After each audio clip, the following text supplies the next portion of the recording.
Ladies and gentlemen, welcome to the Daniel Lees podcast. If you're a first listener, welcome to the episode. And if you're a repeat listener, thanks for coming back and showing your love. This week's sponsor is Ansem Skin. So natural skincare range for men. So go check them out in the show notes. If you're looking on video, my skin's looking quite good at the moment. So hopefully, you can see that. But and also, before we get started on this episode, if you are a repeat listener or new and enjoy any of the conversations that we've ever had on the show, just click that subscribe, follow button, because the more subscribers and follows we get, the bigger the guests. And this week, we have one hell of a guest. So he has probably lived every boy's dream of becoming a professional footballer and playing for some of the best clubs in the UK / the world. He's got international caps, you name it, and played for some of the biggest clubs like Tottenham Hotspurs, Liverpool, Blackpool, Hull City. And today we're going to be talking all things football. And, my inner child is coming out in me, just bursting for all these questions to ask somebody, what is it actually like to be a professional football player, to play against some of the best players in the world? But not only that, talk about the lows, the ups, the downs, you name it, everything that's associated with anything with performing at an elite level. And this person has an elite mindset. So I really can't wait to uncover his story. So please join me and welcome in this week's guest, Kevin Stewart. Thank you, bro. Well How done. are we? That was smooth, bro. Yeah. Very nice. Whenever I'm on the way to recording a podcast, I'll always say the intro over in my head. Kind of go over. Yeah, Sometimes I'm like a stuttering Stanley. Intros are the hardest, bro. Intros are always the hardest. Yeah. But and also as well, when you fact check someone, you want to make sure that those facts that you read are actually legitimately true. Like you never know on the internet these days, bro. Exactly. But I'm glad to report there's all good stuff that talks about you. So you didn't dig deep enough. I digged hard, man. I digged hard. But before we get going, just give us and the listeners a bit of an overview of who you are and what you do. Yeah. So look, professional football for the last 15 years. Football's pretty much all I've ever known from a young age. It's just like every kid, like you mentioned, bro. It's the journey that you go on is a tough one. It's a long one. It's one that everybody wants to go on. So it's more amazing now when you look back at it. When you're in the moment, it's not like so special sometimes because you're just in it. Yeah. It doesn't turn into work, I'd say, so much, because I've always loved playing it, but just the professional side of it, all the politics around it, it can kill the joy for the profession, for the fan side of things. Yeah. It's hard to be a football fan and a football player at the same time. So yeah, bro, I had a tough journey. I had to overcome a lot of challenges mentally to get to the level that I wanted to get to. It's a tough road, bro, very competitive. So coming out the other end, I feel like I've built a really strong character, a really strong mindset, had so many ups and downs. I feel like I've learned a lot about life just through my journey for professional football. The heartbreak, the disappointment, the triumphs, getting the highs, getting the lows. It teaches you everything. If you really pay attention, it teaches you everything. So that's my journey. I'm here now. I've moved to Dubai. I'm heavily involved in business. I run my own fitness company now, a coaching company. I also run a coaching company for aspiring pros. So just really use the transferable skills that I've learned in my life through football. Yeah. And now I'm just going to just take on, because it's a short career, bro. Very short career. You got to have something else in your life, another purpose outside of football, past football. So that's what I've been building for the last 3 years, and it's been fun, man. Yeah. That's where I'm at. Because it's funny you say that, actually, because unfortunately for my sins, I'm a Stoke fan. Stoke, that's all right. They're not that well known. So. Yeah. And I look at some of the players now, and I do think like how, it's so competitive. And I've spoken to professional footballers on the podcast before, and they talk about how professional it is, and some people actually quit before they even start because of how much competition there is. Yeah. But I do watch some Stoke games, and I do think, how on earth are some of these players, like, what do they have to do to like get to that level and actually not be that great? Do you know what I mean? So it depends, because most of them, they are great. They are good in comparison to what you may think, or the average person. Like no one gets there. I don't think no one's a professional footballer without having the qualities to be a professional footballer. There's obviously going to be differences between each player. Some are going to be better than others. Yeah. But you'll be surprised how good a player that you don't think is very good actually is. If he played against like average people, like myself. Yeah. But bro, like, it's like anything, man. Just because someone who runs a multi-million pound company, there's probably a better entrepreneur who runs a much smaller company. It's a bit of luck. It's just a bit of whatever you believe in, a bit of fate. Yeah. He could just put himself in the right scenario. He could have known someone, could have had a better relationship. Yeah. So he will be a good player, but he maybe just got boosted for a relationship. Yeah. So football is kind of like almost like business. Like it is about who you know, not what Definitely. you know. Yeah. 100%. So, you know, we're going to come on to your mindset. And for anyone that follows you on social media will obviously know the type of mindset that you have. But I'm always fascinated by these mindsets. So let's take it all the way back. You're from Enfield originally, right? Mm-hmm. Family, growing up, how was life? Life was good, bro. From the people that I speak to and their experiences, mine's been pretty smooth. Like no traumas. There would have been traumas that I didn't really take in. Like my mom left when she was young, when I was young. So I grew up without a few events took place when I was younger, but I was young, so I didn't really take it in. I don't feel like it's affected me in any way whatsoever. My dad was really good at shielding me from Protecting me from all the shit that happens in families and that was going on. So I grew up 7 sisters. It's kind of mad. People are normally surprised by. And just you as a just me as a boy. Wow.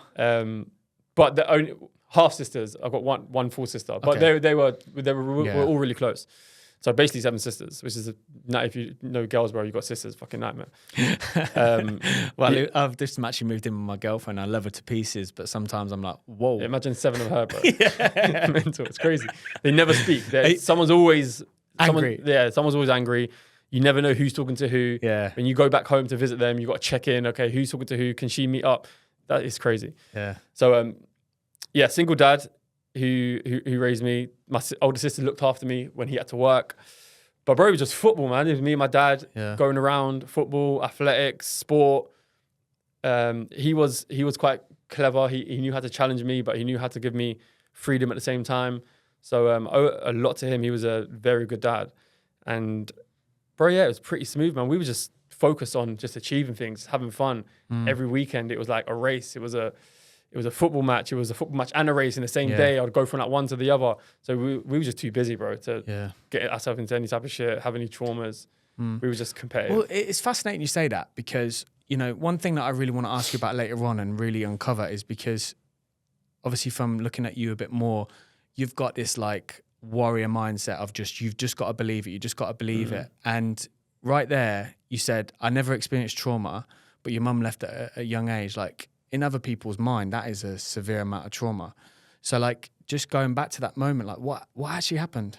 Like, she was a bit ill. I think she had a problem with alcohol. There's slight glimpses that I can remember. Maybe it affected me in a way that I don't know. But then if I don't know, then it didn't fucking affect me. Yeah. So I can remember glimpses. But so she just left at an early age. Like I said, she struggled with alcohol. I think she had a bit of bipolar. She just weren't well. So she wasn't around that much. But maybe she was around more while she weren't well. Maybe it would have affected me more, but she left. So that probably helped. And that was it, bro. I can't really remember much after that. We used to stay in contact. Used to see Did you ever reconnect again, like later on, or? Kinda. Never like consistently. Yeah. She always lived far away from where I was. But she would write letters. But it's like anything in life, right? When it doesn't matter if they're your family or not. It's like if that person's not around, especially in such a young age when you're growing up and being the human that you are, you just naturally grow apart. Like exactly, bro. So it doesn't matter so much that you still have that sense that she is your mom, so she is someone different than just a normal person. Yeah. But you just grow up with that, especially when it's from a young age. You just get used to it. Yeah, no, I mean, my dad was around, but like had my issues like with him.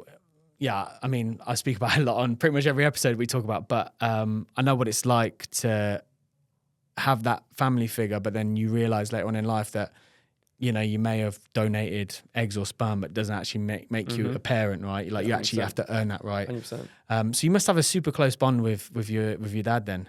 Yeah, close. But even that, well, I left home when I was 20. So I'd been up north in England for the last like 10 years. So we used to like speak almost every day. So we kind of kept that, but obviously it's never going to be 100% the same when you're living hours away. But yeah, he would come up. He'd come to a majority of my games. So we're close, bro. Very close. Nice. And when was, like, as I said at the beginning, like everybody, like most boys' childhood dream is to become a football player. Was it your childhood dream as well, or was it just coincidental that one day you picked up a football and was like, I'm pretty handy at this? Bro, do you know what it is? Yeah, and I always say, it's strange how this happened, and I'm not sure if this is just me. I think it's definitely changed more now, but I feel like back then, the kids weren't so goal orientated. Like when I was 12, I wasn't thinking about going pro. I was just thinking about becoming the best in my group at the time. Yeah. And then getting man of the match on Sunday. Yeah, League getting man of the match. Yeah. I would watch football and I'd look at them, but I never made the connection. Like, I can't ever remember thinking, oh, I'm going to be there one day or having that massive dream. It was just like, I loved watching them. They were my heroes. Cool to watch. It inspired me to go out and play. But I never had any goals. The goals were literally get man of the match, score a hat trick. At most, when I was like 13, 14, it was to sign another 2 years at Spurs. Or just get to the top of the group. Feel like I'm the best in the group. That was the only goal. Yeah. So when I got there and I look back, I was like, shit, there wasn't a huge plan. I was just going from step to step to step to step. Sometimes yourself there. And I think that's where some people actually make mistakes in life, is they're too focused. I think I saw something on your page the other day about you're too focused on the end goal and you're not actually enjoying the process. Whereas if you actually focus on the process, you will naturally get to the outcome. Yeah, bro, you ain't even got to enjoy the process that much. You just got to be obsessed by it. You just got to be committed to it. Because, bro, throughout my majority of my pursuit to a professional footballer, I was never satisfied. I enjoyed playing, but I never enjoyed where I was at. I always felt like I wasn't good enough. I needed to get better. I needed to improve. So the process in terms of enjoyment wasn't that often. But I was like fully committed to it, and I loved the challenge. I'd wake up the next day ready to go again, no matter how much I fucked up the day before. But yeah, bro, it's too goal oriented now. So when it takes years for goals like that to become a professional footballer. It takes years to achieve it. So like a 13-year-old now, I speak to a few of them sometimes. Their aim is to go pro at 13. I'm like, fuck, you're in trouble, bro. Because if they feel like they're not top of their group, they're like, I'm not going to make it pro. I'm like, that's crazy. That's like 7, 8, 9 years ago. It's because they watch. So that's why they fail. Yeah, exactly. And you watch, like, especially when you look at stories where I think there was a player who plays for Manchester United now that came through the academy and he's like 17. Yeah. And you got Wayne Rooney who's scoring against Arsenal at 16. And people use that as their benchmark. Yeah, 100%. That as well. And they start comparing themselves to others, which is not a problem. You can compare yourself with others, but not someone who's just so far on in their chapters. Yeah. Compare yourself with who you're competing with at training the next day. Not you can't do that. You can't project yourself that far into the future. Because then it just messes up your energy in the moment and now. You feel like you're failing now when you're not. You're just on your journey, bro. Yeah. So when did you realise that you were good enough to start playing at a decent level? I always knew I was gonna be a professional footballer. I couldn't imagine myself doing anything else. So there was like a fine line. It was like I never pushed to be one until I got a bit older. But I just didn't ever see myself doing anything else. So I just knew I was going to be a footballer. If I'm a footballer now at 13, then when I'm 20, I'm going to be a footballer. That's just how. So there was no plan B. There was no focus on doing this, and then if it doesn't work out, you got that. Never once, bro. Sometimes that's. Someone said something to me once, and it rang so true. It was like something along the lines of never have a plan B because it takes your focus off plan A. Plan A. Yeah, it's true. But that doesn't mean that you can't enjoy things outside of your plan. But having a plan B of like, in case I'm going to do this, in case I fail that, just logically doesn't make sense. Energy-wise, it doesn't make sense. Because energy-wise, you're setting yourself up for failure, you sabotage yourself, you'll be more relaxed because you have this. Where people are more successful, I literally done a video on this just before I came here, people are more successful when their backs are against the wall, they have pressure, failure is just not an option in their mind, because then that's how you push past your limits. You'll always fall below your limits if you know there's an out. Just like the story where, the ship where they go to war, they burn their ships to fight, so they know they just can't lose. It's the same concept. But that's what a lot of people do now. So I deal with a lot of aspiring pros every day because I have the coaching program. So then all the time, they always ask about plan Bs. Yeah. Their parents want them to have plan Bs. Their teachers, plan Bs. And I'm just against it. I'm like, yeah. If you really want to do it and you want to maximize your chances of becoming a pro, you can't have a plan B because there's kids out there that have no plan B, and that's who you're competing with. So they'll beat you every time. Yeah.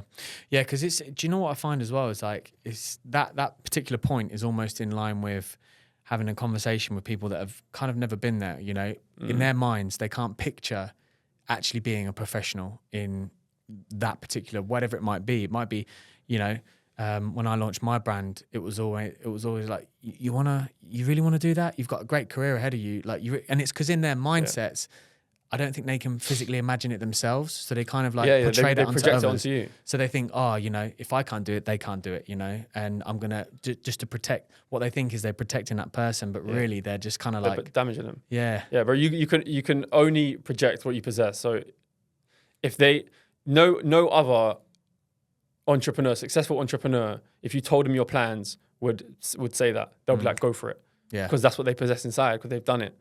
But if someone's like that, it's just a confession of what they have inside. Exactly. They know they can't do it. So they can't project confidence. They can't project success if they don't feel successful within themselves. So yeah, I've instinctively always known that. So I've never ever listened to anybody who I don't feel like has what I had. Has the experience. Yeah, it's never. So to become a professional football player, is it that you have to be signed? That's when you can officially call yourself a professional? I think you call yourself a pro. You call yourself a pro if financially you live off football, I guess. Yeah. But then again, there's some loopholes in that. Yeah. Because if you can live off £50 a week, you can probably play semi-pro. Not in Dubai. Yeah, definitely not in Dubai.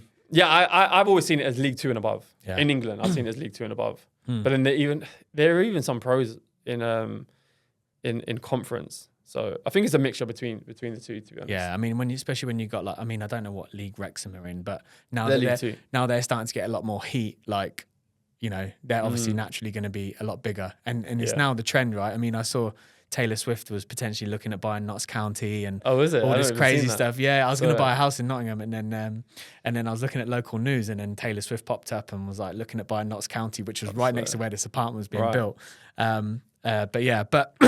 So. How old were you when you signed for Tottenham? I was 12. 12 wow. Years old, yeah. Young, man. Bro, now kids are getting signed at like 5. Really? 6, yeah. But do you think that's because they're just trying to collect them and then be... Because from what I understand about professional football is it's so cutthroat. Like, they'll just get rid of you. More than you know, bro. See you later. Do you know what I mean? They'll do it to a kid. Like, so they'll take you in from... that now, like, obviously, they're kind of like... thinking, do you know what, I'll get them in 5 because at the end of the day, if it don't work out, we'll just sack them off. Do you know what I mean?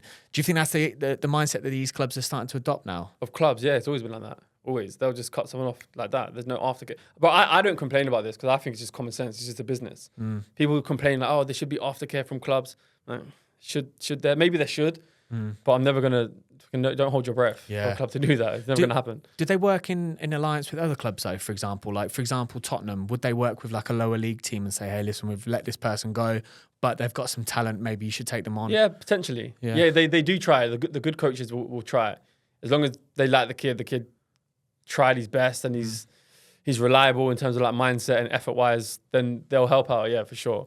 Yeah. But there's a lot of stories where kids really struggle after, but I think that's just the parents' job, to be honest. And that's exactly, and also as well, that's a part of what you talk about is your mental strength. Is like, you know, as bad as it sounds, you know, you'll let it affect you. It'll only affect you if you let it, you know. So if you adopt that mindset of being like, I'm the victim, you know, of course you're going to be like, rather than being like, do you know what? Okay, I didn't make it at Tottenham or whatever club you're at. Maybe I can make it at this club, so I'm going to keep going. Maybe this is areas that I could be better at. But I was actually reading that 2 people that were kind of instrumental in your move to Liverpool was Alex Inglethorpe and Michael Beale.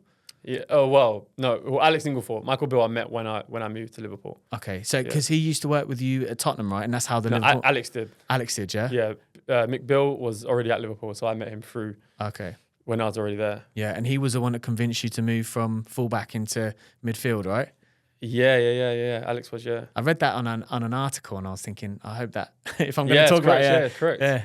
So it's like even when you was at Tottenham, you was playing fullback. I played fullback and centre back. Yeah. At Spurs. And when you made that transition into like that position, I mean, we'll come on to how Tottenham went and stuff like that. But when you made that transition from that role into another role, like, how did it feel? Because when I read the article, it said that you the first game you played in midfield was like a blinder.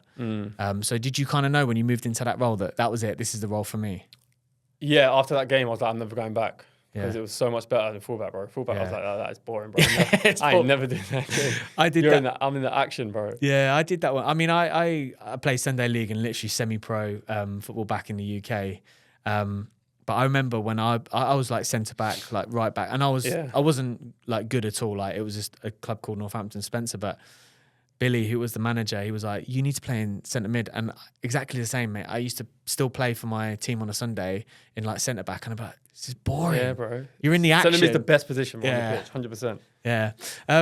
But so you was with Tottenham for how long in the end? 12. So I left at 20, so like 7, 8 years. Yeah. So from 12 to 20, wow. So, and then when you, obviously talking about how you were treated when you were let go, like, because you got released from Tottenham, right? And you did a few loan moves in between that time. Is that correct? No, I went on a few trials. Trials, okay. Yeah. But when you actually left Tottenham, was it just kind of like, see you later then? Or? No, because you know what? I was really blessed at Spurs with really good coaches. Yeah. Like, a lot of my success in football was definitely down to my coaches. I was good. I had very, very good coaches. Like, when I see other coaches, other academies, how they operated, the level of coaches that they had, I was definitely blessed. I had really good ones. So we all stayed in contact, even like till now. Some of them still text me. They helped out. So it was decent, but I didn't really need the help so much. I was just like, at the time at Spurs, I was like, really, they're not going to sign me? Like, fucking hell, they're lost. That's literally how I felt. I said that to my reserve coach at the time. We was actually having an argument at the time. And then that's how he told me. Like, he was getting pissed off. I was getting pissed off. And he was like, look, they're not even going to sign you. That's what he said. And I was like, all right, fine. They're lost then. That's how I felt, literally at the time. And then, so I left and then, just did my own thing, bro. Until Alex obviously called me up and gave me the opportunity. Yeah. And with that mindset though, like, I mean, to have that, you know, even for a 20-year-old, I mean, I know you obviously have a level of confidence. You know, when you was playing at Tottenham, did you feel like you were one of the better players then? Is that what gave you the confidence, or was it something behind closed doors that was working on your confidence? No, for you to have that attitude. I felt like I had a lot of potential, and I had the most potential. Not the most, but I knew I had strong potential. I did, like I said before, there's rarely a time where I felt like I was good enough. Like I was always still trying to get more out of myself. I'm like, I know I'm way better than this. I know I'm better. So at the time, it did go a bit stale. Like my performances weren't great. So I felt it coming. Yeah. But I thought they would maybe see past it and see that I'm going to go on, push on again. Yeah. But they didn't. Maybe they did it probably the best for me. It was better for me as well, and better for them in the long run. But I knew I'd bounce back. I knew I'd do something good. Did that give you confidence as well, because you had the mindset that you knew that whatever it was that came your way, you'd just put in the hard work to get there? Is that what gave you the confidence maybe? Yeah, just character-wise, bro. Like whatever group I've been put in over a long enough period of time, I've normally come to the top of the group and then go into the next group. At the time, I was on my way to the next group. I was on my way to the older group. That's when I felt like bottom of the pack again, and had to work that out. So as I was working that out, that I got released then. Well, I thought they would give me the chance, because I'd done it over and over again, year after year. So I thought they would give me the chance again to keep going. And I was in and around the first team every now and then as well. So like, I was making progress. It was like up and down, but I was going up. So I just knew, bro. I knew there would be something else out there for me that I could pursue. I didn't think Liverpool. Yeah. But I knew I could go into the league and play for sure. And how long was it from Tottenham to actual? Was it, because from what I read, you got signed at 22 for Liverpool? Is that correct? No, I was 20. You was 20. I was 20. So I made my debut at 22. Ah, okay. Yeah. Yeah, and straight after, within like months. I mean, you know, I'll sit there and watch Liverpool on TV, like, and be like, wow, like any Premier League team, but like to get that call and be like, hey, do you want to come play for Liverpool? Like, you must have been like, whoa. Yeah, it was weird, bro. But at the time, obviously, Liverpool was Liverpool. But I knew I was going to the academy. Yeah, I wasn't going like up with the first team straight away. But surely with your mindset though, you must have been thinking, okay, I'm going to the academy. First team. Yeah, exactly. Yeah, you'd be like, it's just sitting with you for the last however long. I would assume that you'd be sitting there being like, okay, academy, then first team. I'll be playing there. So that's what I'm saying. I wasn't gassed. I wasn't like, I mean, I was gassed to go to Liverpool. I wasn't like, oh my God, I'm going to the first team. Like, I'm going to play for the first team. I knew that the opportunity was there and I had to make it happen. But I was more like, okay, let's get to work rather than I'm going to Liverpool. Yeah. So yeah, bro, it was like a few months. I was gonna go Sheffield United. I was literally close to signing, and then Alex called me and was like, just wait, don't do it yet. I'm gonna try and get you in here. So it was a bigger decision than you think, because I was going to Sheffield United. They were League One or Champ. I was young, so they were either League One or Champ, and I was gonna go play. I was gonna go straight into the first team. I was gonna start getting experience playing in the league, or it was go to Liverpool in with the under 23s and try to work your way up. So it's a big risk. Actually, Liverpool was a bigger risk. I was going to say, like, do you ever regret that and be like, I wish I'd have just... Hell no. Because obviously with Liverpool, whilst, I mean, even to play in the academy and then to go on to play in the first team, the amount of games you got in the time you were there wasn't a great deal. So did you ever think to yourself, I would have got more game time for Sheffield United? Yeah, but bro, I wouldn't trade 200 games for Sheffield United for my 20 for Liverpool. Really? Yeah, bro. It must have been. I mean, like, I remember I saw one of your posts about when Philip Coutinho moved on, and you put in your post along the lines of like, it was inspiring to play alongside you, and you played against some, like, you played with some really good lads. Like, I think Mo Salah was in the team as well then, and I know. I left the summer Mo Salah came, so we trained with each other like a few times. But yeah, I left shortly after. Yeah, and when you got to the academy then, so you sign, you go up, you're playing in the academy. How was the academy life before making it into the first team? Were you kind of like succeeding in the academy life, and that's how you got the first team? Yeah. I was top of the group there. I was the oldest as well. I was like 21, 22. A lot of them were like 19, 20. So I was top of the group then. It was like, I just had to go up. They were really trying to push me up. Like, I couldn't be there any longer. So it's either I go out on loan, which I did a few times, or I was got up for the first team. So they were really, really pushing for me to go up, and obviously we made it happen. But yeah, at the time I was like playing with a lot of younger guys. So I was like, I have to go somewhere else. I can't stay here for much longer. Yeah. And then you move up to the first team. How was the feeling then? Was it again just kind of like, you must have been thinking, oh my God, this is incredible? Or was it the mindset of, I just need to keep working?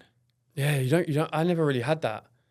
I didn't really have that. I didn't really have the wow factor, because I'm so competitive, and I had this at Spurs as well. I never, while I'm training, I didn't really allow myself to be starstruck or to be wild. I was like, I just seen everyone as competitors. Like, I just want to prove to everyone that I'm better than all of them. Yeah, that's literally how it was. Yeah. So in a little bit, like when I seen Gerrard, I watched Liverpool as a kid. I grew up supporting them. So sometimes it was hard to tell. I was like, oh shit, okay, it's Gerrard. Yeah. But the others, like, I didn't know them growing up, so it was a lot easier. But then when you see certain others, even like Coutinho, I didn't know him growing up, so it was easier for me to not be wild. But like a Gerrard was tough. Yeah. So how long were you in the first team with Gerrard then? Were you in there for a while, or? Not long before he left. Because he retired. Yeah, I mean, you forget how long ago he actually retired. Yeah, right? I actually don't know. I actually kind of remember him retiring when I was there. Yeah. I just remember playing with him one day and then not the other day. Yeah. So yeah, good. I trained a good few sessions with him. Yeah. Yeah. And I mean, also as well, I don't know how this works in football, but when you're watching a football game, I mean, like the other day I went to watch Ed Sheeran as well, and I said to my girlfriend, I looked up and I was like, can you imagine what it looks like from his eyes compared to what it looks like from our eyes? And I suppose it's the same with football. Nobody teaches you that mindset of playing in front of 50, 60,000 people. You just get thrown into it. How did you're like, because I'm quite a confident person. Like, stick me in front of a room, doesn't matter who it is. Like, I can pitch, talk, do whatever. Yeah. But still, I think to myself, playing in front of like 70,000 people in a Premier League game, I'd just shit myself. Like, I would just be so nervous. Like, how did you deal with those nerves? Did you get those nerves? You get to be fair, you do get a slight build up because you play big games as a kid. So you play like FA Youth Cup. So that's a massive one. Yeah. I suppose that's where you get noticed as well, isn't it? Yeah, massively in there. But then they make sure that you got to play a certain amount of games in stadiums, so you get that exposure to it. But bro, to be fair, it's not much. Doesn't do much from when you go from there to Liverpool full of 50,000. It's different. It depends. People react to it differently. Yeah. People are like, "This is amazing. I can't wait to play." Like people just singing. It gives them energy, gives them fuel. Or to someone that frees and like, fucking hell, this is mad. I can't do this. So I wouldn't say I was fully the first one. I was probably more towards that side. Yeah. But I had the nerves of like, oh shit. Like it is a bit daunting sometimes. But I got over it pretty quick. Once you start immersing yourself in the game and you make a few tackles, where it turns into more fuel. I suppose when you're in it as well, you kind of almost switch off from it. You switch off. Apart from the noise, you're just focused on. Yeah. And even the noise, you can't even hear the noise that much. All you hear, like you can't hear what songs are. You just hear like waves of volume. Vibration. Like, it goes up, then it goes down. Someone nearly scores, it goes up. That's all you hear. Yeah. Oh man. I mean, even just thinking about it is like, oh man. Like I would only hope that in a future life I can remember that I will go on to be a professional footballer so I can experience it. But so your time at Liverpool then. So because I also saw as well, you played a game against Messi. What was that like? That was probably one of the best games I played in. It was a friendly. It was a preseason. Well, it was a cup, but it was like a preseason friendly cup. But it was like 90,000 at Wembley, which is the biggest crowd I played against. Yeah. Played in front of. I think that was like the second largest crowd at Wembley as well, which is mad.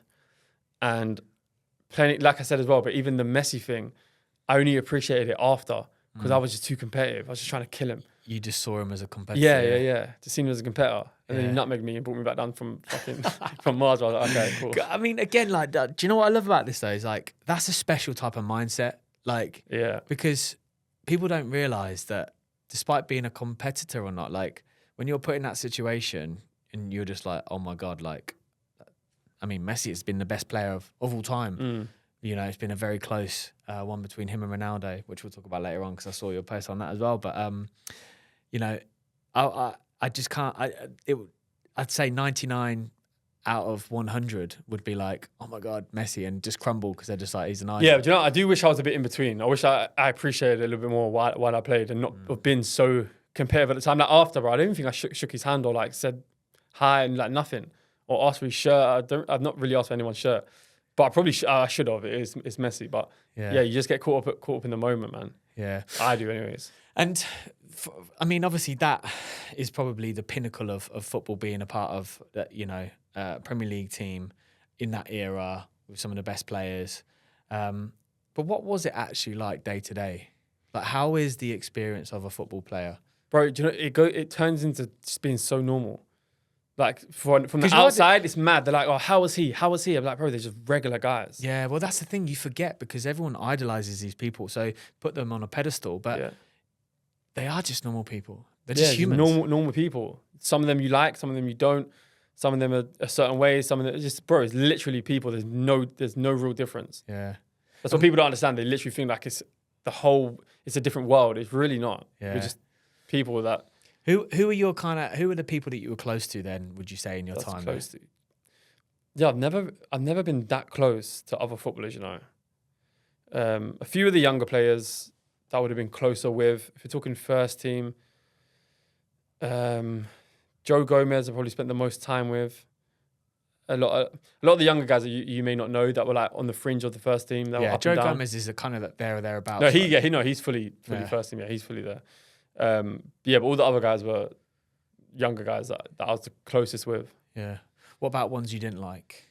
Were there any ones that stuck in your mind? I wouldn't say there's any that I didn't like. There were some that are annoying or they're just moaners or they really tried to make it hard for the younger guys to come up that I'd clash with sometimes. But I didn't dislike anyone. Not at Liverpool anyways. Who would you say are the ones that made it difficult for the ones to come through then? Not to make it come through, but there's moaners. Yeah. Like they know you're a young guy coming up. They know there's young people coming. They know how tough it is for young people coming up because they were once that young guy coming up, and they will show no sympathy. Like they would be on the younger player, any mistakes, like hey, making it tough. But I don't know if they did that from their heart or not because sometimes it's a bit like tough love, isn't it? Yeah, it's tough love. Treat them mean, but like that's gonna make them. That's gonna make them stronger. Yeah. So I never really know which one it was at the time. But who made it hard? The one that stands out, Liverpool, Sturridge made it hard sometimes for younger players, especially on the pitch. Wasn't he like I heard stuff that he was like super religious and like only at certain Pretty times. religious, yeah. Yeah. Because his career didn't really go on for that long, did it? No, he struggled a lot with injuries, man. He's still like young now, like 30, early 30s, right? So yeah, he struggled. But bro, in his day, bro, he was so good, player, bro. Yeah, proper player. And obviously, we're talking about the high sides of playing for Liverpool and stuff. But how did it feel when you weren't getting games and you were sitting on the bench and you're watching from the sidelines? How were you feeling at that particular moment? That was probably one of the toughest things for me, not getting what I wanted. That's where a lot of the heartbreak come from for me in my career. Like the disappointment is not fulfilling my potential, not feeling like I'm in the place that I'm supposed to be. So that was always hard. I remember football brought me to tears a few times, probably about 4 or 5 times. I can't remember all of them. One at Spurs, I remember when I didn't get called up for the first team and a few other players did. I remember sitting watching it at home. That was fucking terrible at the time. In the biggest scheme of things, it was nothing. Yeah. But at the time when you're young and you're just so obsessed with the game and you just really want to get to a certain level. Rejection's hard. Like, listen, like, I mean, everyone's been there where, forget football, but like heartache, where you date a girl and she fobs you off for another guy, or you get cheated on and stuff like that. That side of rejection is hard. So like, tough, bro, it doesn't matter. And any man that says this, that they don't kind of suffer from rejection, of course they do. Like deep down they will, because as men, we have ego. And once the ego gets bruised, ego tends to get framed as a bad thing, but every man has an ego. Yeah, if we didn't have egos, we wouldn't be who we are. But when that ego gets dented, it's painful, you know? Yeah, to be fair, I don't think it's more like, or ego definitely played a part, but it was more of just not getting what I wanted, not reaching the level that I know I'm supposed to be at. That was the hard thing. Yeah. Just like, why is this, like I'm doing everything, why is it not happening? Why is it not working? Like that frustration was what I struggled with the most. So it was tough, man. I had plenty of those. Yeah. Like, bro, even the level that I got to, I would say only 20% of my whole career, I felt good, as if like, yeah, I'm where I'm supposed to be. 20% of it. The rest of it was like, I'm failing. Yeah. Do you reckon that's down to partly not paying enough gratitude for where you are? Because 100%. Because it is difficult, isn't it? I mean, even I have it. Like, you know, I've achieved some great things in business, and coming from where I've come from to go on to what I've done, it's like not many people will do it. You just get accustomed to the new level so quickly. Yeah, and I can sympathise with that because I had it. Do you know what I mean? I was never happy for what I had. Even now, I think I'm still striving for what's ahead of me rather than enjoying what's now. Yeah. And it's just a scarcity mindset, and it's the biggest way to sabotage yourself. You have to feel. If you want to achieve anything now, you have to feel everything now. You've got to feel worthy now. You've got to feel confident now. You've got to feel content now. And then that's the energy that attracts more of that.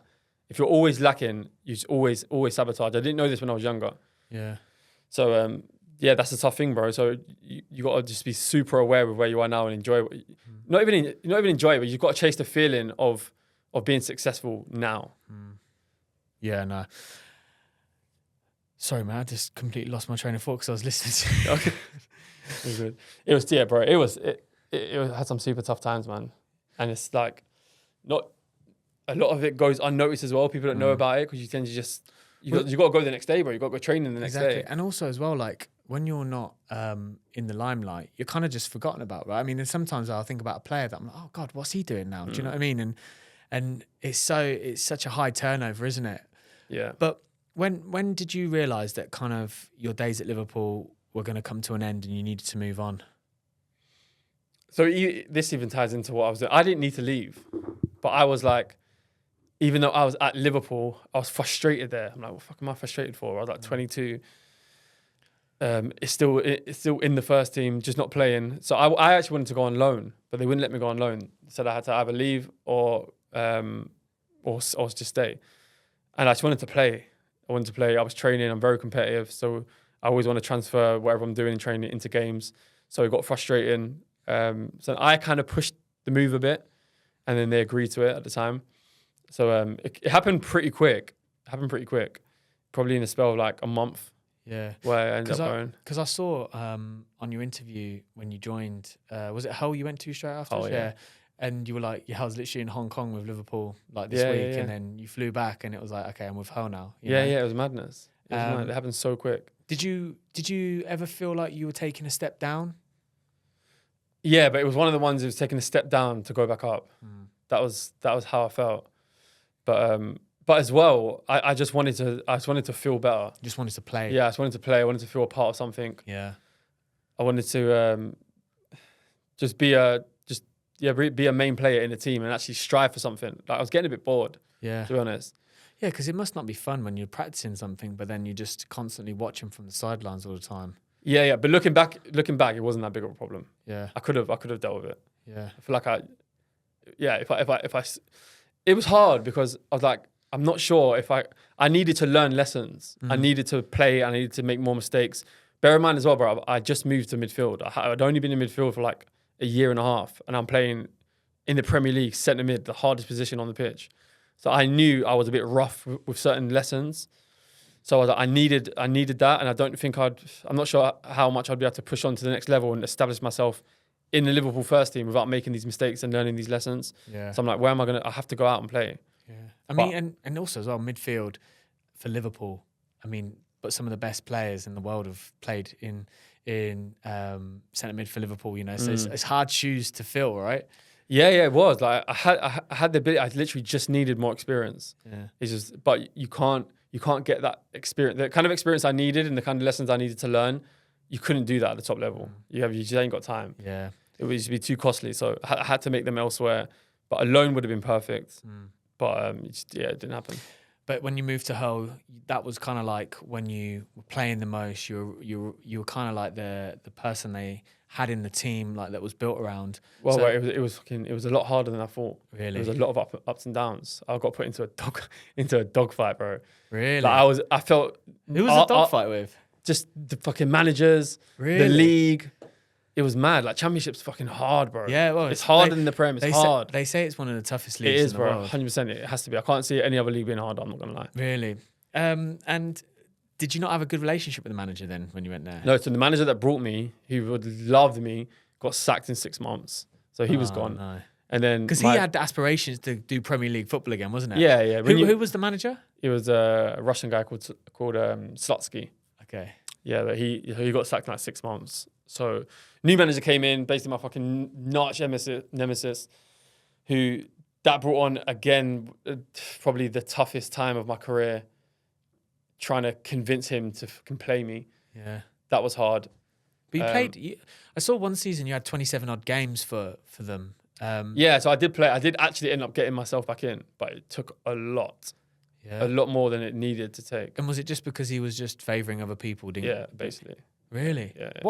Who was the manager? A guy called Nigel Atkins. Nigel Atkins. Yeah. Grey-haired dude with glasses. Yeah. Yeah. I mean, is he even a manager now? No, he is. Yeah, he is. Tranmere. Tranmere. I think he's at Tranmere. Yeah, because He was the director, but I think the manager got sacked, and now I think he's the gaffer now. Yeah. What did you have to do to prove to him that you were the guy to Bro, I just had to be better than everybody else times 5 in order to play. It was really weird. Everyone else would you get that in the change room times. I was just like, why are you not playing? I was like, bro, I don't know. It was hard. I just had to literally just be 10 times better than whoever I was up against. Yeah. Or I just had to make it super obvious that I just have to play. Mm. And then even then, any opportunity for me to get taken out, like he's done it. Do you think that he just probably didn't take? There must have been something, a personality clash, maybe, or Potentially, yeah. Yeah. That happens sometimes, bro. Someone It just does, don't like it your does. face, bro. I mean, That's it. mate. I mean, as I said, I've been a Stoke fan from Division 2 all the way up to the Premier League and European nights, right down. And sometimes I would look at some of the choices. I remember when me and my brother went to watch us play Valencia when we were playing in the Europa Cup, and Tony Pulis played a right back up front rather than the centre forward.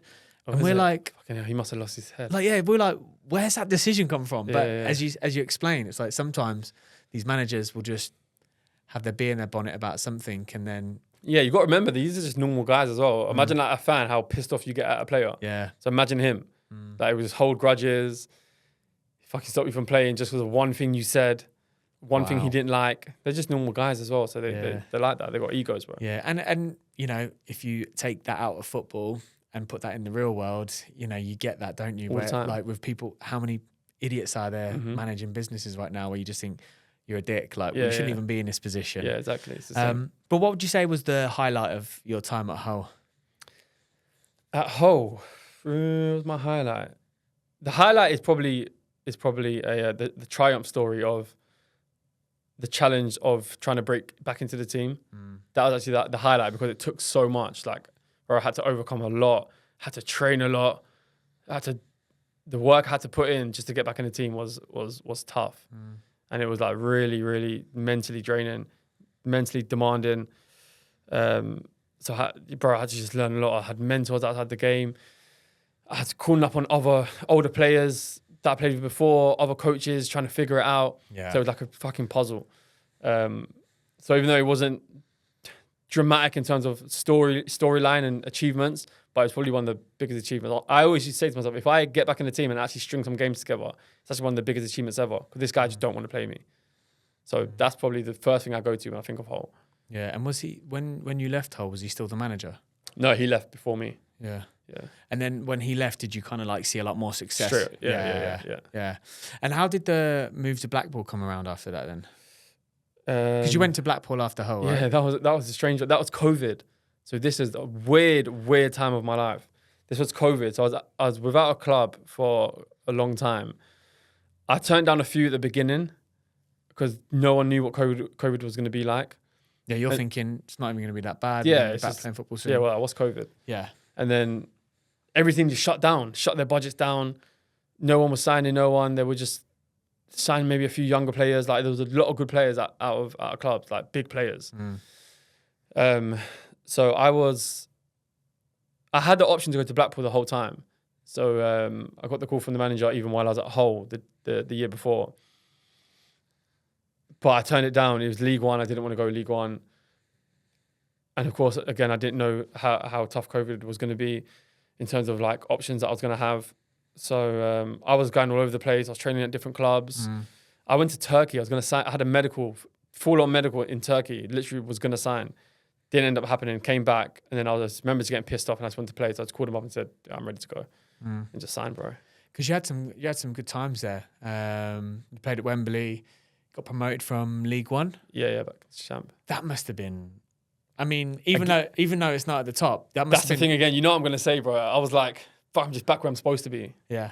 Even the promotion, it was more of a relief than excitement. Yeah. I was like, yeah, if we lost, I would have been pissed. Yeah. I would have been like, fuck, I've got to play League One again. And do you think, like, when that moment, you must look back at it and be like, I wish I'd have enjoyed that more. No, the promotion and the aftermath of the promotion, I did. I did enjoy it. Yeah. But at the time, when the final whistle blew, it was like it was a relief. But then after, you can relax a little bit. You can let go. We just succeeded for that year. So I did enjoy it a lot more. But it was more. Yeah, it was more of. I enjoyed it because I was just like back to where I wanted to be, back in the champ. Yeah. Ready to like push on again. Yeah, and in that process, where was it? Because you've obviously, I mean, we'll come on to your family shortly, but like you've got 2 kids. You married now or engaged? Married now. Married. At what point did your girlfriend come around on the scene then? Was it after football or before football? Like, or during football, sorry? It was when I was moving to Hull. Oh, yeah. Wow. So you met quite young then? Yeah, I was like 23. Nice. I'm the first kid at 24. So, and through that whole time when you experienced the highs, the lows, like what role did she play in your life?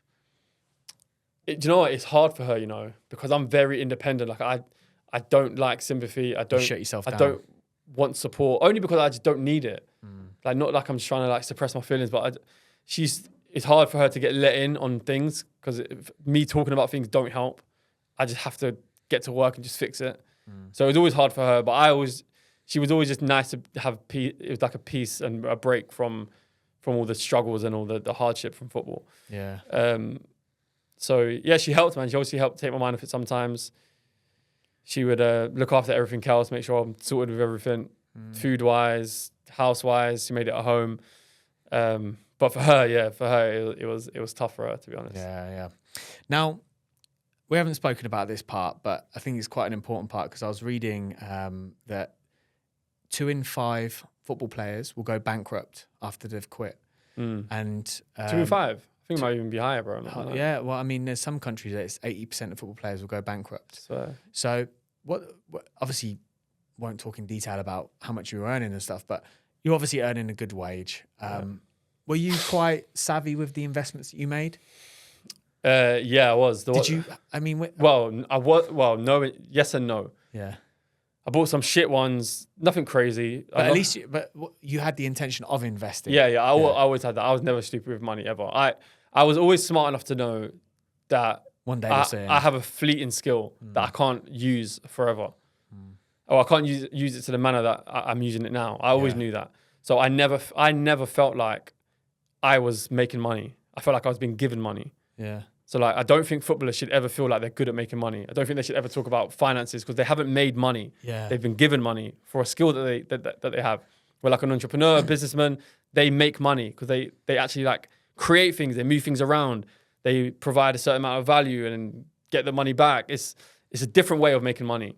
And as well, whatever skill they develop of making money, they can use it for the rest of their lives. Yeah. Football, unless you're going to be a manager or you're smart and you can really transfer the skills like what I'm doing now in business. Yeah. But other than that, you can't use it. So I just didn't really spend much. I either just saved, I looked for investments because I knew it was always fleeting.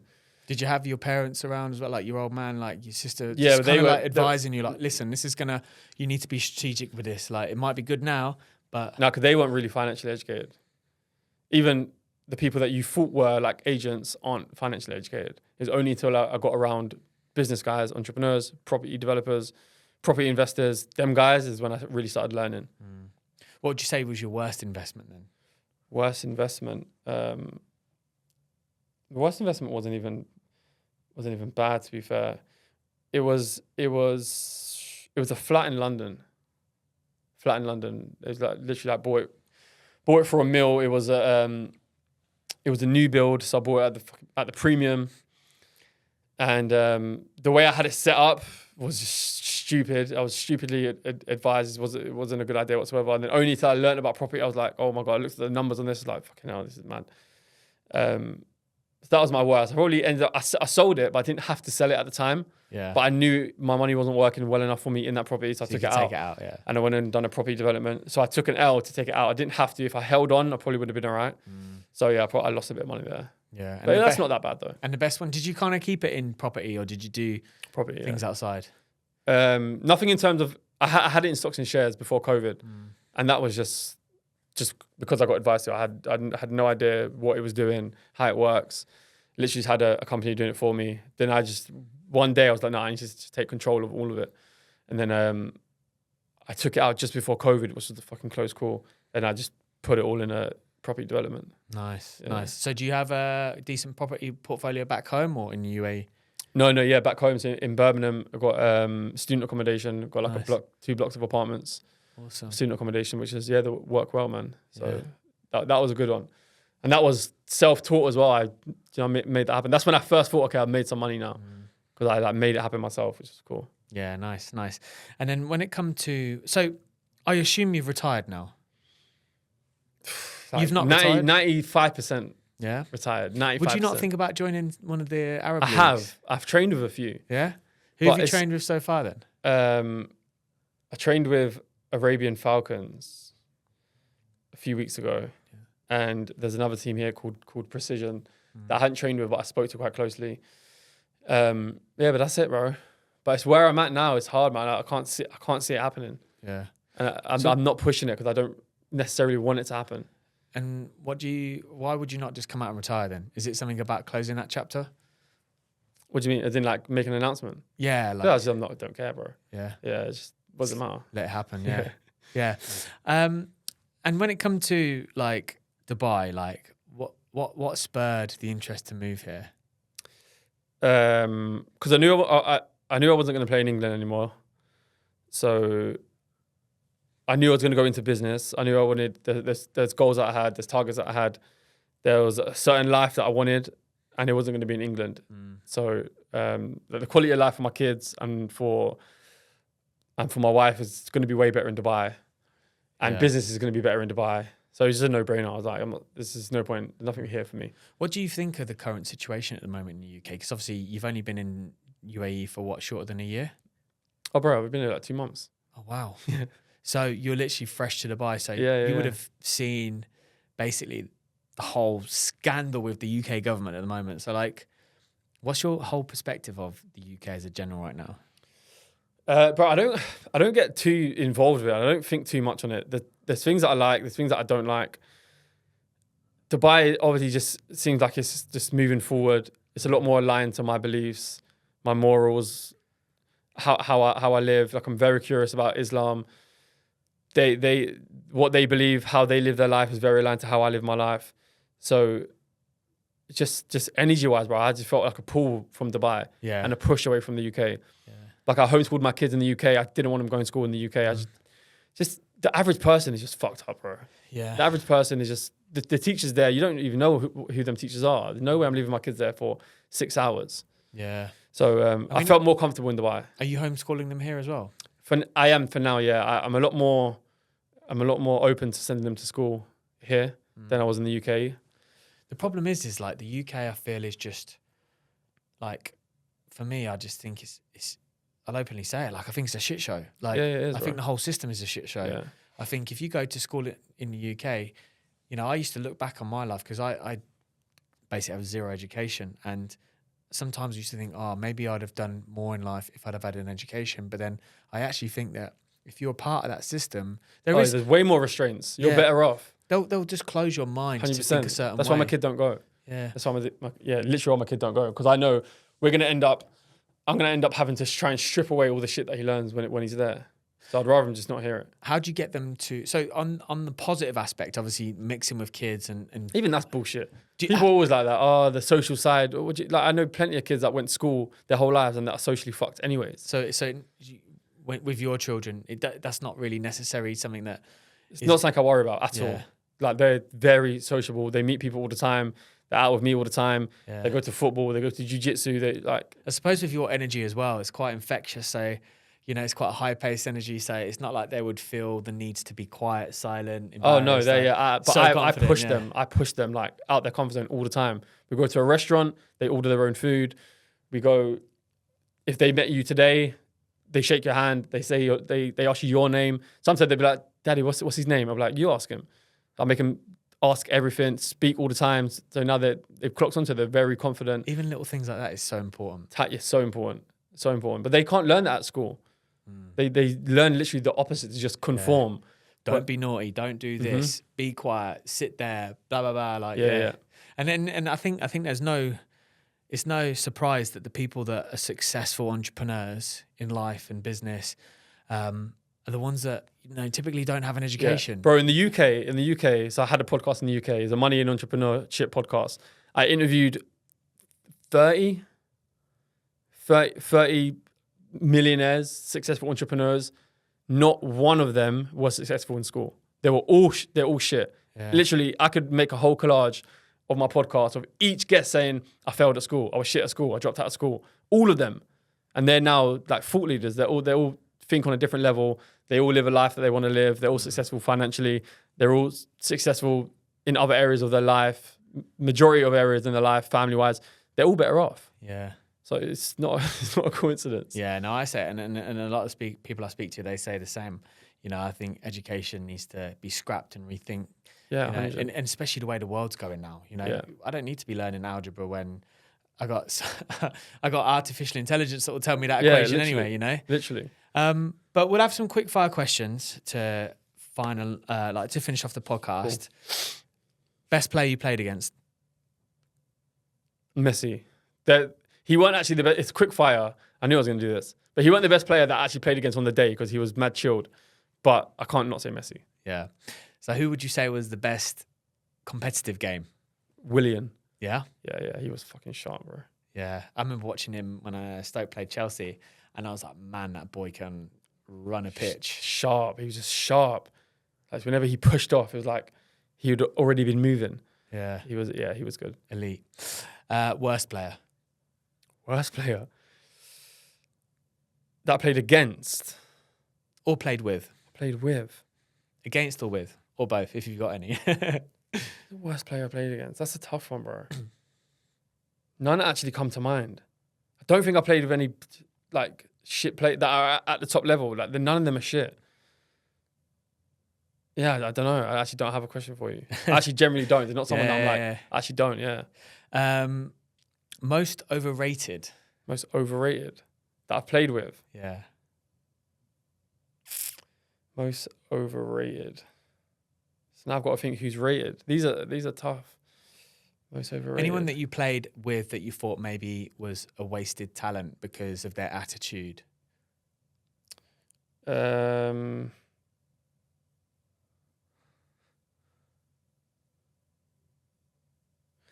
Right, so when you said that, the first person that come to mind was Balotelli. Yeah. He was a baller, but did not give a fuck. Did you play with him? Yeah. Which Liverpool? Yeah.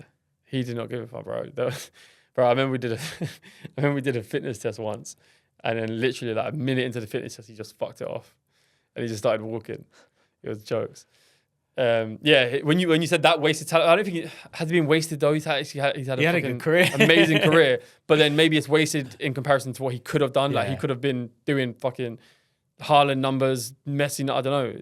Like sky's the limit if he had a proper attitude. But then you never know because some players don't actually play well when they're too straight.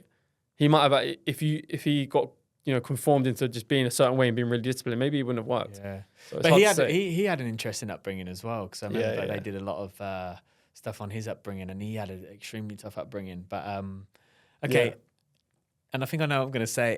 What you're going to say here, but who's the GOAT? The GOAT. You don't know who I'm going to say. The GOAT is Ronaldinho. Yeah, that's the GOAT. The best player to ever play. I think Ronaldinho. Yeah. Because I think he had such a bigger impact on people's love for the game. In my generation, there's a certain generation of like 10 years, maybe a little bit smaller, of the amount of people that Ronaldinho brought a love to and brought a connection to with football. Like if you ask people that are aged 30, 32, 33, to 27, 28, who their favourite player is, 90% the same Ronaldinho. I mean, the thing is nowadays, we have social media, right? So there's clips of Messi, Ronaldo everywhere. But if social media was a thing back in the day when Zidane was around, Roberto Carlos, exactly, like all those players. But that's when, like, Ronaldinho was when YouTube started becoming a thing. Yeah. So everyone was just watching Ronaldinho on YouTube. Like, that's the first person I got my kid to watch. And that's who, even Ronaldinho has probably had the biggest effect on my kid than any other player. Really? Yeah. So, bro, this is the way he plays. My kid would just sit there, just watch him like that. But he can't watch Messi, like how he watches Ronaldinho.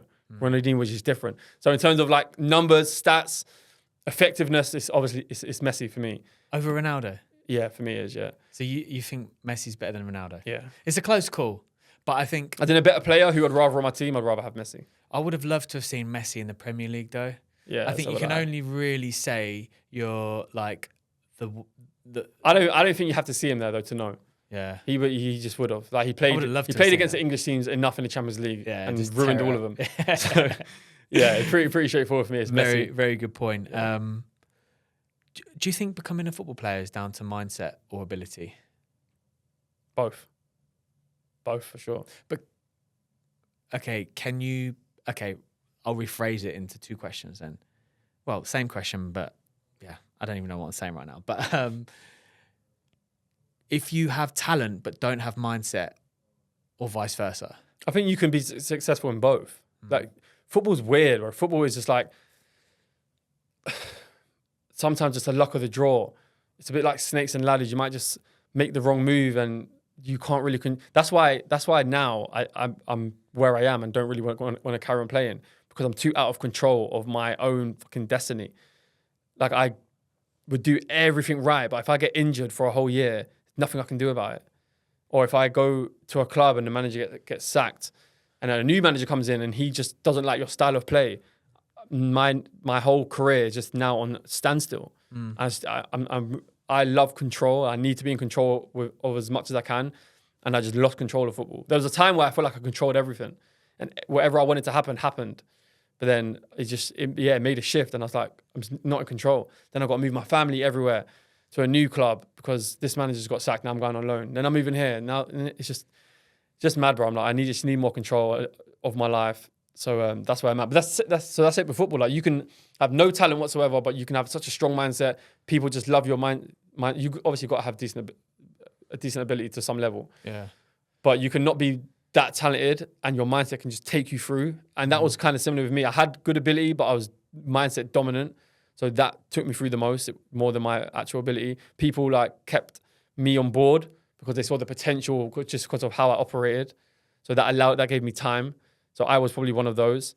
But then I've seen people that are reaching the top with talent and fucking zero mindset. Yeah. Balotelli is one to a degree, bro. Yeah. Like, yeah, 100%. But then he will actually be very strong in certain aspects of his mind. Like, not feeling pressure and doing the things that he did is a mental strength. Yeah. Because other players couldn't do that. They just crumble to the pressure. Yeah. So to an extent, he did have mindset. Yeah.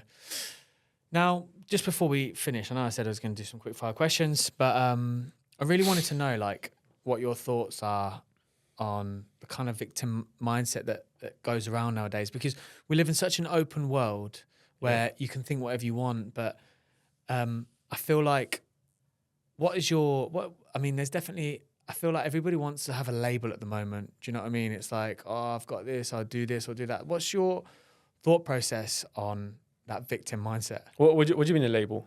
As in, because on a lot of your content, it's all about mindset and thinking this way, and you're the one that determines this.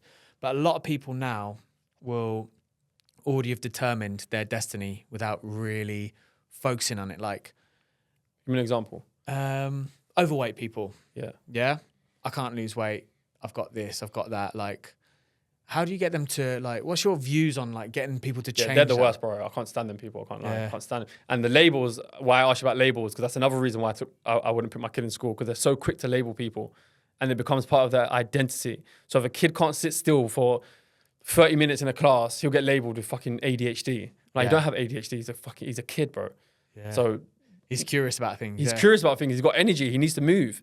Like, bro, kids have got the most energy. There's no way you're sitting in front of a screen for an hour, 2 hours, 6 hours. It's impossible. So now you're going to make my kid feel like a failure because he can't sit still. Yeah. So that's why he doesn't go. And they're very, very quick to. The world is quick to label people. Like, I'll meet someone. I'm very aware of life now since having kids. I was before as well, but even more so now. That you won't even realize someone, a family member, a friend will come and meet your kid. Your kid will, like, in that moment be shy and not say his name, not say hi. And they'll be like, oh, you're shy, aren't you? And that's the worst fucking thing you could say. Because now in his mind, he now plays the role of a shy person. So every time he meets someone, he will play the role of a shy person because that's what he now believes. Yeah. So when someone says that, I'm like, I have to intercept it straight away. I'm like, no, you're not shy. You're not shy. He just don't like you or something like that, to change his mindset, to make him not believe that he's shy. Yeah. And that's why I don't go to school, because I'm not there. I can't be there to intercept a belief that's going to come into his mind from someone else. So label wise, and maybe that's maybe similar with other people, right? They're just victims. I see it so much. I mean, you know, having worked with so many different nationalities here now for so long. Yeah. You know, I mean, I see it sometimes with people, and they're bang up on medication. And don't get me wrong, medication needs to be applied in certain areas, but like, it is sad to see. Oh, someone will take 10 pills before they change their fucking nutrition. And this is what and this is why I love to see, like, content like yours and the type of mindset you've got, because, you know, a book that I read once was Ant Middleton, and, you know, I mean, I don't have any kind of like victim mind. It's like, I'm same as you, back against the wall. Okay, let's fucking go. But so many people, I think, they just think like so weakly, and it's like, you are in control of your mind. Like you can control your destiny. There's certain things out, like, for example, if you cross the road and get run over by a bus, you can't control that shit. But what you think and what you believe yourself to be, I think you can definitely control. Yeah. But I think some people just ain't been through enough pain, bro. So they've never had to get creative and actually try and make things happen, because they'll just be too comfortable. They're too stuck in their ways. They've been doing the same thing for however long. So they never really had to really push their limits and try and create things. But when you're trying to create something, when you're trying to be something, when you're trying to go somewhere, you have to believe that you're the one to do that, or you're never going to do it. So, bro, there's a lot of victimhood, man, and it's annoying. But sometimes that's why I'm harsh sometimes on socials to try and like just snap people out of it. Yeah, just To either if they get pissed off, then at least they're thinking. yeah. At least they might actually think, oh shit, was Kev right? Or when something else happens in their life, it might just think, okay, maybe he was right. Yeah, because that when they get annoyed, it's because, as you say, they know that they're talking to themselves now. Yeah, for sure. But listen, been really good talking to you, man. Appreciate it. Yeah, I had a lot of fun. I could talk for ages. But, How long's it been? Just over an hour and 20 minutes, I think. Yeah, podcasts fly, bro. Yeah, I know. Fly. But maybe once you got settled in Dubai, we can do round 2. Yeah, definitely, bro. But for those listening at home, thanks again for tuning in. I really did love that conversation because obviously I love football and just talking about these and the mindset side of things. So if you love what you saw today, drop us a comment, let us know your thoughts, subscribe to the channel because, like I say, your support every single week helps get this show recognised more and more and more and more. And this year we want to push it to new heights. So thanks again. Hit that 5-star rating and we'll see you again next week.